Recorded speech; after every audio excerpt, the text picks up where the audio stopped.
السلام علیکم۔ اشفاق احمد کی کتاب زاویہ جلد نمبر 1 چیپٹر نمبر 1 بہروپ۔ یہ ایک بڑی برسات کا ذکر ہے۔ آسمان سے ڈھیروں پانی برس رہا تھا اور میری کیفیت اس طرح تھی کہ جیسے میرے دل کے اندر بارش ہو رہی ہے۔ کچھ ایسا ہی مینا بستی کے اوپر بھی برس رہا تھا۔ میں تھوڑا سا زخم خوردہ تھا۔ اس زخم کا مداوا میرے پاس نہ تھا، ماں سوائے اس کے کہ میں ڈیرے پہ چلوں اور اپنے بابا کی خدمت میں اظہار کروں۔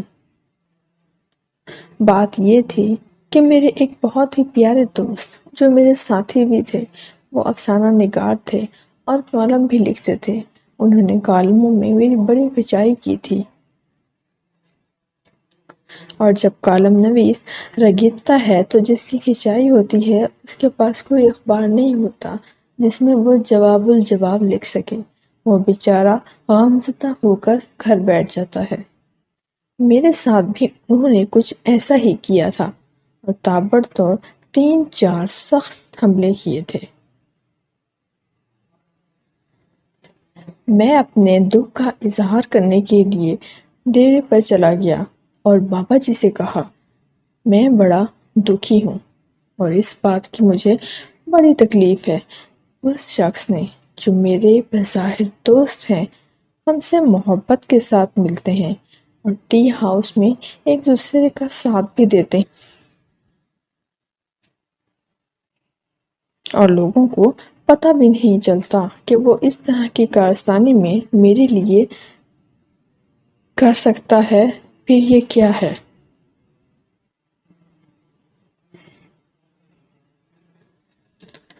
انہوں نے کہا، او پت، آپ اس کو سمجھے نہیں۔ یہ بڑی سمجھداری کی بات ہے۔ 2 صوفی تھے، ایک بڑا صوفی ٹرینڈ اور ایک چھوٹا صوفی انڈر ٹریننگ۔ چھوٹے صوفی کو ساتھ لے کر بڑا صوفی گلیوں بازاروں میں گھومتا رہا۔ چلتے چلاتے اس کو لے کر ایک جنگل میں چلا گیا۔ جیسا کہ میں نے پہلے عرض کی، بڑی تابڑتوڑ بارش ہوئی تھی۔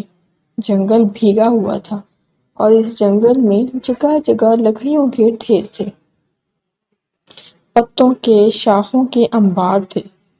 اس بڑے صوفی نے دیکھا کہ شاخوں اور پتوں کے ڈھیر میں ایک سانپ کچھ مرجھایا ہوا، کچھ سنگھڑایا ہوا پڑا ہے۔ وہ پہلے آنکھ کی حدت سے زخم خوردہ تھا، پھر اس پر جو بارش پڑی تو وہ زندہ سانپوں میں سے ہو گیا۔ صوفی کو بڑا ترس آیا۔ اس نے آگے بڑھ کر سانپ کو اٹھا لیا۔ چھوٹے صوفی نے کہا، حضور کیا کرتے ہیں؟ سانپ ہے، موذی ہے، اس کو اٹھایا نہیں کرتے۔ انہوں نے کہا، نہیں، بیچارہ ہے، مجبور ہے، زخمی ہے، زخم خوردہ ہے، اللہ کی مخلوق ہے، اس کی کچھ غور و پرداز کرنی چاہیے۔ تو وہ سانپ کو ہاتھ میں لے کر چلے۔ پھر دونوں باتیں کرتے کرتے کافی منزلیں طے کرتے گئے۔ جب ٹھنڈی ہوا لگی جھولتے ہوئے سانپ کو تو اسے ہوش آنے لگا، اور جب ہوش آیا تو طاقتور ہو گیا تو اس نے صوفی صاحب کے ہاتھ پر جب ڈسا تو انہوں نے سانپ کو بڑی محبت اور پیار کے ساتھ ایک درخت کی جڑ کے پاس رکھ دیا، کیونکہ وہ اب ایک محفوظ جگہ پہ پہنچ گیا ہے۔ اب یہ یہاں پہ آہستہ آہستہ اپنے آپ کو ریوائیو کر لے گا، جہاں بھی اس کا دل ہوگا چلا جائے گا۔ چھوٹے صوفی نے کہا، دیکھیں سر، میں نے کہا تھا نا کہ یہ موذی جانور ہے، آپ کو ڈس لے گا، پھر کیوں ساتھ اٹھا کے لے جا رہے ہیں؟ آپ تو بہت دانش مند ہیں، مجھے سکھانے پہ مامور ہیں۔ تو انہوں نے کہا، ڈسا نہیں، اس کے شکریہ ادا کرنے کا یہی طریقہ ہے۔ سانپ اسی طرح شکریہ ادا کیا کرتے ہیں۔ یہ جو تمہارے خلاف لکھتا ہے، اس کا شکریہ ادا کرنے کا یہی طریقہ ہے، تم ناراض نہ ہو۔ میرے دل پہ بڑا بھاری بوجھ تھا، دور ہو گیا اور میں بالکل ہلکا پھول ہو گیا۔ تو خواتین و حضرات، یہ ڈیرے، یہ خانقاہیں، یا جن کو تکیے کہہ لیں، یہ اسی مقصد کے لیے ہوتے ہیں کہ دل کا بوجھ جو آدمی سے خود اٹھائے نہیں اٹھتا وہ ان کے پاس لے جائے، اور بابے کے پاس جا کر آسانی سے سمجھ میں آنے کے لیے فرض کریں ماڈرن دنیا میں کسی قسم کا ایک ڈیرا ہو جس میں کوئی سائیکیٹرسٹ بیٹھا ہو لیکن وہ فیس نہ، یا سائیکالوجسٹ ہو جس کے پاس وہ بینچ نہ ہو جس پر لیٹا کر انالیسس کرتے ہیں، بلکہ بچھانے کے لیے صف ہو، اس پر ایسا سامان ہو کہ آمنے سامنے بیٹھ کر بات کر سکیں، تو ان ڈیروں کو، ان تکیوں کو شمالی افریقہ میں، الجزائر میں، تیونس میں زاویے کے نام سے یاد کیا جاتا ہے۔ ان کو زاویہ کہتے ہیں، کچھ رباط بھی کہتے ہیں وہاں، لیکن زاویہ مستعمل ہے۔ حیران کن بات ہے، باوجود اس کے کہ زاویہ ایک خاص اسم ظرف میں مکان ہے شمالی افریقہ کا، لیکن اندلس کے زمانے میں اندلس کی سرزمین پر زاویہ نہیں تھے۔ تیونس الجزائر میں رباط تھے۔ یہاں صوفی لوگ بیٹھ کر لوگوں کو، آنے جانے والوں کو ایک چھت فراہم کرتے تھے، رہنے کے لیے جگہ دیتے تھے، کھانے کے لیے روٹی پانی دیتے تھے۔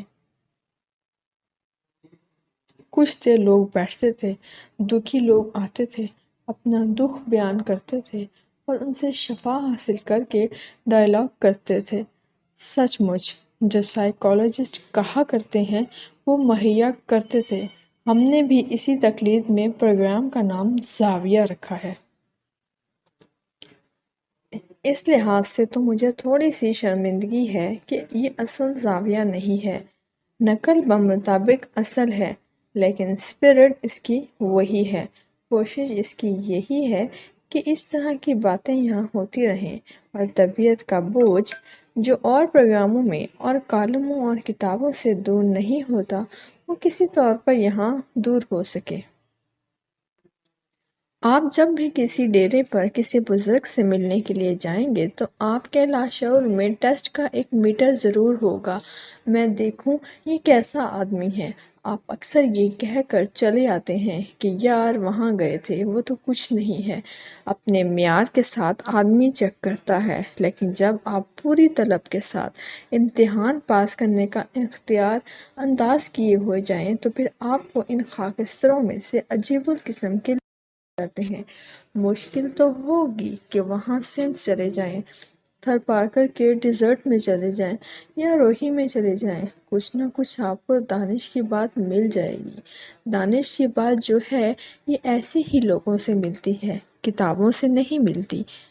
تو میں یہ عرض کر رہا تھا کہ زاویہ، باوجود اس کی کہ یہ اصل زاویہ نہیں ہے، لیکن اس کی خوبی، اس کے اسپرٹ ویسے ہی رکھنے کی کوشش کی گئی ہے۔ اسپرٹ سے یاد کہ اورنگزیب عالمگیر کے دربار میں ایک بہروپیہ آیا اور اس نے کہا، باوجود اس کے کہ آپ رنگ و رامش، گانے بجانے کو برا سمجھتے ہیں شہنشاہ معظم، لیکن میں فنکار ہوں اور ایک فنکار کی حیثیت سے آپ کی خدمت میں حاضر ہوا ہوں، اور میں بہروپیہ ہوں۔ میرا نام کندن بہروپیہ ہے اور میں ایسا بہروپ بدل سکتا ہوں کہ شہنشاہ معظم، جن کو اپنے تجربے علمی پر بڑا ناز ہے، دھوکہ دے سکتا ہوں، اور میں غصہ دے کر بڑی کامیابی کے ساتھ نکل جاتا ہوں۔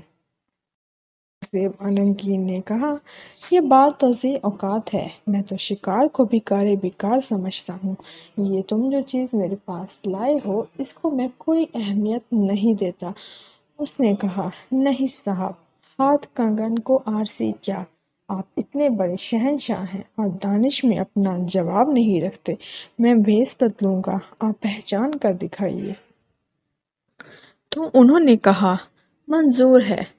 اس نے کہا، حضور، آپ وقت کے شہنشاہ ہیں، اگر تو آپ نے مجھے پہچان لیا تو میں آپ کا دینے دار ہوں، لیکن اگر آپ مجھے پہچان نہ سکے اور میں نے ایسا بھیس بدلا تو میں آپ سے 500 روپیہ لوں گا۔ ظاہر ہے اس وقت 500 بہت ہوں گے۔ شہنشاہ نے کہا، ٹھیک ہے، 500 میرے لیے کچھ نہیں ہے، منظور ہے، جاؤ۔ تو وہ شرط طے کر کے چلا گیا اور پھر سوچنے لگا۔ گھر جا کر بھی پریشان ہوا کہ میں شیخی میں ایسی شرط بندھ کر آ گیا ہوں، میں کون سا ایسا روپ بدلوں کہ بادشاہ کو پتہ نہ چلے۔ پھرتا پھراتا تحقیق و تفتیش کرتا رہا۔ لوگوں سے پتہ چلا اورنگزیب عالمگیر ساؤتھ انڈیا میں مرہٹوں پر اور بہمنی سلطنتوں پر اکثر حملے کیا کرتا تھا۔ انہوں نے کہا یہ سال چھوڑ کر اگلے سال پھر ان پر حملہ کرے گا۔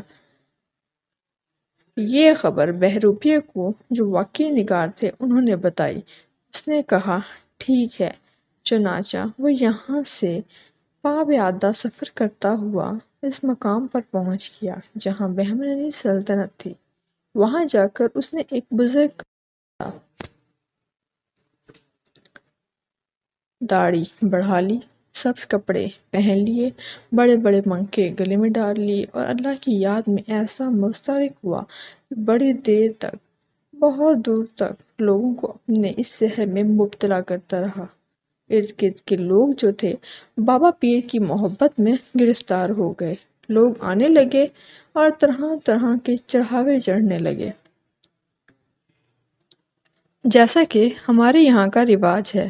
دور دور تک اس کا نام آنے لگا، لیکن وہ بڑی استقامت کے ساتھ سال بھر اس ریاضت میں مصروف رہا جو بزرگ کیا کرتے ہیں۔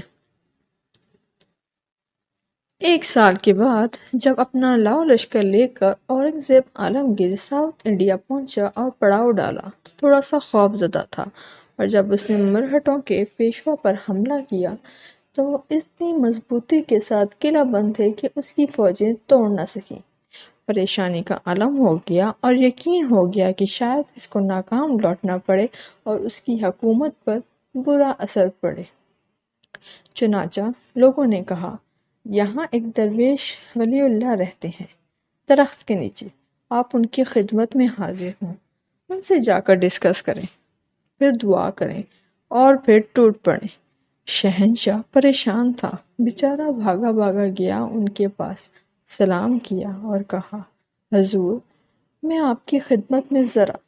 انہوں نے کہا ہم فقیر آدمی ہیں، ہمیں ایسی چیزوں سے کیا لینا دینا۔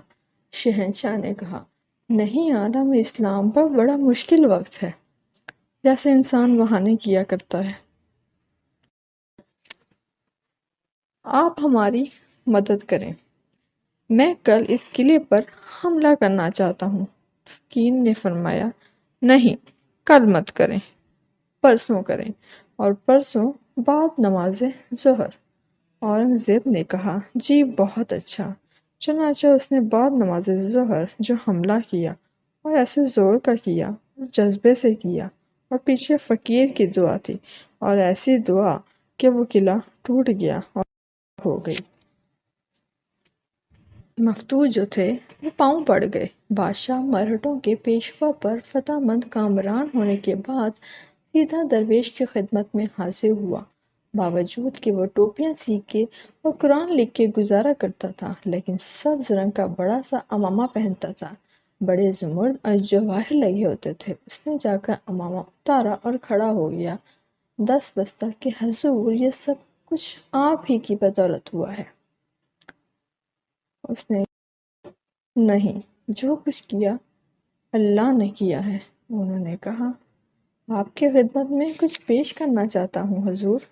درویش نے کہا نہیں، ہم فقیر لوگ ہیں۔ اس نے کہا دو پرگنے کی معافی، دو بڑے قصبے، اتنے بڑے جتنے آپ کے اکاڑا اور پتوکی ہیں، وہ ان کو دیتا ہوں، اور زمین اور آئندہ 5-7 پشتوں کے لیے ہر طرح کی معافی ہے۔ اس نے کہا بابا یہ ہمارے کس کام کی ہیں ساری چیزیں، ہم تو فقیر لوگ ہیں، تیری بڑی مہربانی۔ اورنگزیب نے بڑا زور لگایا لیکن وہ نہیں مانا اور بادشاہ مایوس ہو کے واپس آ گیا۔ اس نے اپنے تخت کے اوپر مطمئن ہو کر ایک نیا فرمان جاری کیا۔ جب شہنشاہ فرمان جاری کر رہا تھا، عین اس وقت کندن بہروپیہ اسی طرح منکے پہنے آیا۔ شہنشاہ نے کہا حضور آپ یہاں کیوں تشریف لائے؟ آپ مجھے حکم دیتے، میں آپ کی خدمت میں حاضر ہوں۔ کندن نے کہا، نہیں شہنشاہ معظم، اب یہ ہمارا فرض تھا، ہم آپ کی خدمت میں حاضر ہوتے تو جناب عالی، میں کندن میں روپیہ ہوں، میرا 500 مجھے عنایت فرمائے۔ اس نے کہا، تم وہ؟ اس نے کہا، ہاں وہی ہوں جو آج سے 1.5 برس پہلے آپ سے وعدہ کر کے گیا تھا۔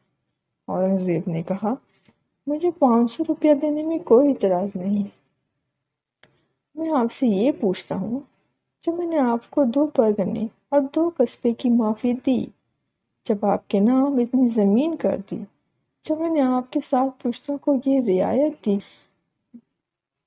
میری مملکت میں جہاں چاہیں جس طرح چاہیں رہیں، آپ نے اس وقت کیوں انکار کر دیا؟ یہ 500 روپیہ تو کچھ بھی نہیں۔ حج نے کہا، بات یہ ہے، جن کا روپ دھارا تھا ان کی عزت مقصود تھی، وہ سچے لوگ ہیں، ہم جھوٹے لوگ ہیں، میں نہیں کر سکتا تھا کہ روپ سچوں کا دھاروں اور پھر بے ایمانی کروں۔